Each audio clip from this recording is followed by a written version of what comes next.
Karanja Dhanas police station अंतर्गत ग्राम रहाटी येथे शिक्षकाच्या जागेवरती बळजबरी रेतीची साठवण.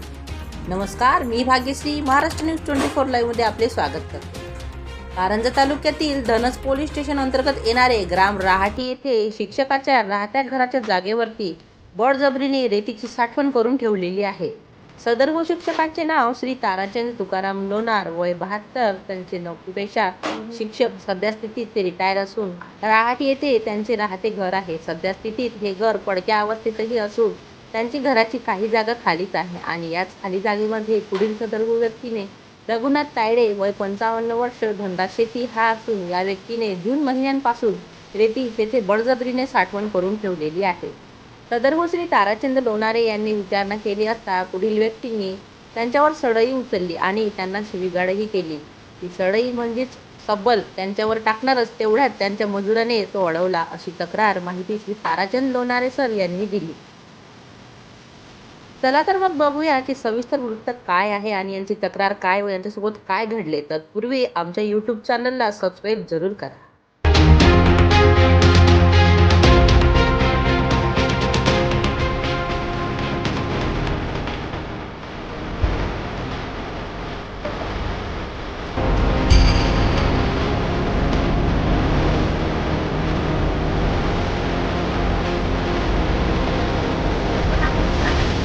मध्ये व मी आलेली आहे महाराष्ट्र न्यूज 24 चॅनल मधून. तर आपण आहोत श्री ताराचंद लोणारे सर यांच्याकडे. सरांनी 32 वर्ष वयाची 32 वर्ष आपली ही शिक्षण प्रवृत्तीत घातलेली आहे. म्हणजे त्यांनी जो विद्यार्थी घडवला तो सत्यतेतून घडवला. पण आज सरांसोबतच अन्याय का होत आहे हे आपण जाणून घेऊया. कारण की सरांचं जे राहतं घर आहे, राहती जागा आहे, त्या जागेवर कुणीतरी व्यक्तीने म्हणजे ती जागा हडप करून त्यावर रेती टाकलेली आहे आणि सरांना अद्यापही पोलीस स्टेशनमध्ये गेले आहेत, भरपूर ठिकाणी गेले, पण त्यांना या गोष्टीसाठी न्याय मिळालेला नाही. तर बघूया, या गोष्टीकडे सर्व नागरिकांचे लक्ष लागलेलेच आहे. तर या समोर काय होतंय हे आपण जाणून घेऊया. सर, नमस्कार. नाव सांगा आपलं. मी ताराचंद तुकारामजी लोणारे, रहाटी येथील रहिवासी नागरिक, ज्येष्ठ नागरिक. माझी जी जागा आहे ही दोन याच्या ओरिजिनल खरेदी माझ्याजवळ 2 आहेत. 17/30च्या जागेवर रेती टाकली. ही रेती अवैध आहे की वैध आहे मला माहिती नाही, परंतु त्यांना मी माझ्या जागेवरून ते हटवण्यास सांगितले असता त्यांनी मला जीवे मारण्याची धमकी दिली. आणि किती दिवस झाले ती रेती टाकलेली आहे तिथे? ही झाली जूनमध्ये जूनमध्ये म्हणजे पावसाळ्याच्या आधी टाकलेली आहे. अच्छा. तेव्हा मी पोलीस स्टेशनला तक्रार केली. पोलीस स्टेशनवरून पहिल्या FIR त्यांनी नोंदवला, परंतु दुसरा आता मी जेव्हा कंपाऊंड घ्यायला गेलो, त्या कंपाऊंडवर घेताना माझ्या अंगावर त्यांनी सब्बल टाकण्याचा प्रयत्न केला, परंतु माझ्या मजुराने तो वाचवला आणि मला सुद्धा तिथून त्या झगड्यातून बाहेर केलं. सदर व्यक्ती हा गुंड प्रवृत्तीचा असल्यामुळे त्या माझ्या जागेवर बळजबरीने अतिक्रमण केलेलं आहे. ते अतिक्रमणच नाही तर नदीची जी वाळू आहे 1 ट्रकभर, ती सुद्धा त्यांनी रॉयल्टी काढली नाही काढली याची काही मला माहिती नाही. परंतु त्या संदर्भात माझ्या जागेवरचं अतिक्रमण हटवण्यासाठी मी त्याला पुन्हा एकदा विनंती केली, परंतु तेव्हा मात्र मला पुन्हा त्यानं माझ्या अंगावर जीवे मारण्याची धमकी दिली, पाय तोडण्याची धमकी दिली आणि अशा प्रकारे माझ्या कामाला अडथळा आणलेला आहे. मला दिवाळीमध्ये ते काम चालू करून मला घर उभं करायचं आहे. राहायचं घर नाही, माझं इथं घर पडलेलं आहे. आणि यामुळे पोलीस स्टेशनला दुसरी मी तक्रार दिली 13 तारखेला, 13/9ला. तर ती आपला ठाकरे साहेबांनी, PSI ठाकरे साहेबांनी त्याची दखल घेण्यास बीड जमदाराला सांगितलं, राजगुरेंना. परंतु त्यांनी त्या दखल न घेता, मला तर असं वाटते त्यांनी दखल न घेतल्यामुळे तो साहेबांच्या सहीचा कागद कचऱ्याच्या पेटीत टाकला असावा असं वाटते.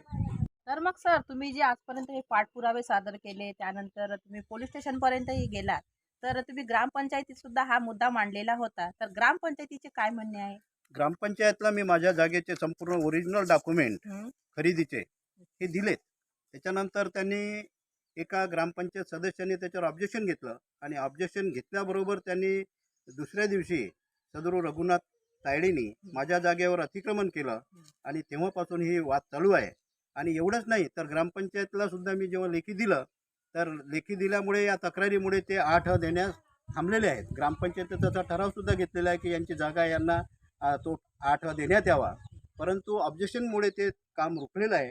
ऑब्जेक्शन मागे आता संपेल. मला त्यांनी आश्वासन दिलं की थोड्या दिवसात BDO साहेबांनी सुद्धा सांगितलं की थोड्या दिवसात तुम्हाला हा आठा मिळून जाईल.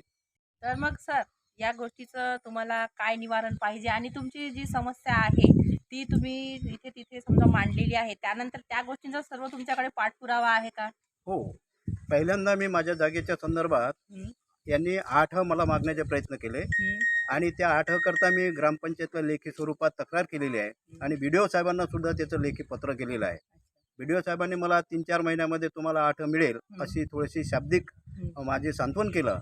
त्याच्यानंतर आता जे 13 तारखेचं जे प्रकरण आहे 13/9चं माझ्या अंगावर जे सबळ टाकण्याचा प्रयत्न केला, त्या संदर्भात मी पोलीस स्टेशनला पुन्हा भेटलो 14 तारखेला. 14 तारखेला बीड जमदारांनी कुठलीही दखल न घेता स्पॉटवर चौकशी न करता माझ्या बाबतीत मला गुळगुळीत उत्तरं देऊन मला मार्गी लावलं. परंतु माझं असं एवढंच मागणं आहे की सदरू रेती ही उचलण्यात यावी, माझी जागा माझ्या ताब्यात येईल याची मी विनंती करतो. त्या PSIला विनंती केली की एवढी मला मदत करा, मला माझ्या जागेवर घर बांधण्यासाठी उभे राहता येत नाही आणि एवढी दहशत झालेली आहे. माझ्या ज्येष्ठ नागरिक असल्यामुळे त्या वयाचा विचार करून त्यांच्याकडे मी मागणी केली आणि त्याची चौकशी व्हावी अशी ती विनंती. तर आपण बघितलेच आहे की यांच्या स्वतःच्या मालकी हक्काच्या जागेवरती पुढील व्यक्तीने स्वतःचा खोटा हक्क दाखवून बळजबरीने रेती साठवण केलेली आहे आणि तरीसुद्धा त्यांनी पोलीस स्टेशन येथे जाऊन तक्रार देऊन सुद्धा त्याची FIR अजूनपर्यंतही झालेली नाही. बीड जमादार यांनी लोणारे सर यांना गोडगोड बोलून वाटी लावले असे लोणारे सरांचे मत आहे. त्यांनी कारंजा बांधकाम विभाग येथे पंचायत समिती त्या ठिकाणी माहितीचा अधिकारही टाकलेला आहे आणि पोलीस स्टेशनमध्ये तक्रारही दिलेली असून सुद्धा पुढील विरुद्ध व्यक्तीवर कुठल्या प्रकारची कार्यवाही होते या बातमीकडे व तसेच या गोष्टीकडे समस्त गावकऱ्यांचे व काही नागरिकांचे लक्ष लागलेले आहे. ज्या व्यक्तीने धनजमधील मोहनलाल भन्साळी शाळेमध्ये आपल्या आयुष्याचे 32 वर्ष दिले, त्यांनी त्यांच्या आयुष्यामध्ये कित्येक विद्यार्थी घडवले, त्यांना खरे बोलायला शिकवले. आज त्या शिक्षकासोबत हा अन्याय का बरं, किंवा यांच्याशी हा अन्याय झाला त्यांना न्याय मिळेल की नाही मिळेल हे आपण पाहणार आहोत. आमच्या माध्यमाद्वारे सरकारला एवढेच सांगणे आहे की देशासाठी समग्र असलेली व्यक्ती आणि तीही जर शिक्षकच असेल तर त्यांच्यासोबतच का बरं अन्याय होत आहे. तरीसुद्धा सरकार प्रशासनाला यापेक्षा लाजिरवाणी बाब कोणतीही नसू शकते. तरीही त्यांना आमचे परत परत तुमच्यासाठी हेच एक वाक्य राहील की सुनो सरकार सुनो. ब्युरो न्यूज मध्ये भाग्यश्री. नमस्कार.